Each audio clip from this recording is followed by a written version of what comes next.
বাংলাদেশে ত্রয়োদশ জাতীয় সংসদ নির্বাচনের প্রচারণা শুরু হওয়ার পর সামাজিক মাধ্যম ও গুগল সার্চে পার্টি অনুসন্ধানের চিত্র বিশ্লেষণ করা হয়েছে।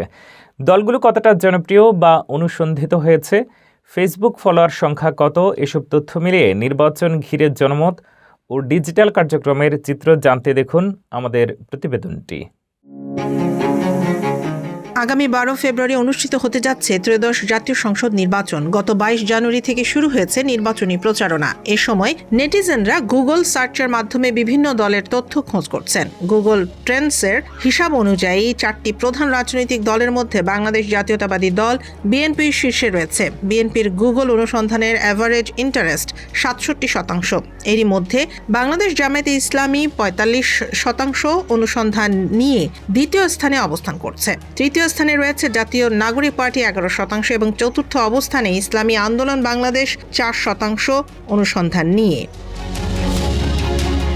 সামাজিক মাধ্যমেও বিএনপি এগিয়ে রয়েছে। দলের অফিসিয়াল ফেসবুক পেজে রয়েছে প্রায় 4.73 মিলিয়ন ফলোয়ার, যা জামায়াতের 3 মিলিয়নের তুলনায় অনেক বেশি।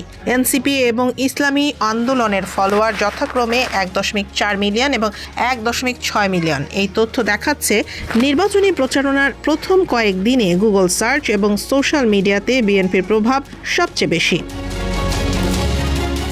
নির্বাচন ঘিরে অনলাইন এবং অফলাইন প্রচারণা দুটোই এখন তীব্র। সাধারণ ভোটাররা গুগল সার্চের মাধ্যমে দলের প্রার্থী ও প্রোগ্রামের তথ্য যাচাই করছেন। আগামী দিনে এই অনলাইন কার্যক্রম নির্বাচনের ফলাফলের ওপর প্রভাব ফেলতে পারে।